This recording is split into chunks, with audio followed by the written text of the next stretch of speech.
La Fiscalía de Prevención del Delito de Lima está verificando las instalaciones del Estadio Nacional con motivo del encuentro entre las selecciones de Chile y Perú que se realiza esta noche a fin de prevenir posibles incidentes. La diligencia de constatación se realiza en los palcos y otros ambientes del recinto deportivo,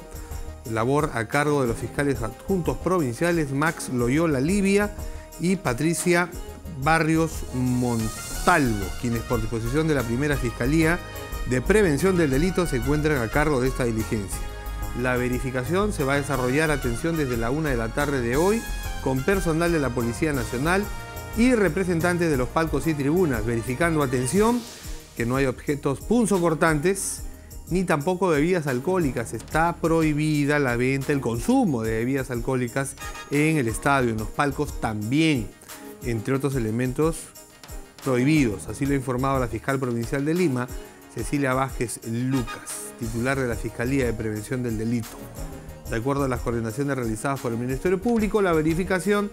de las entradas, atención, de las entradas para el partido, va a ser realizada por personal policial.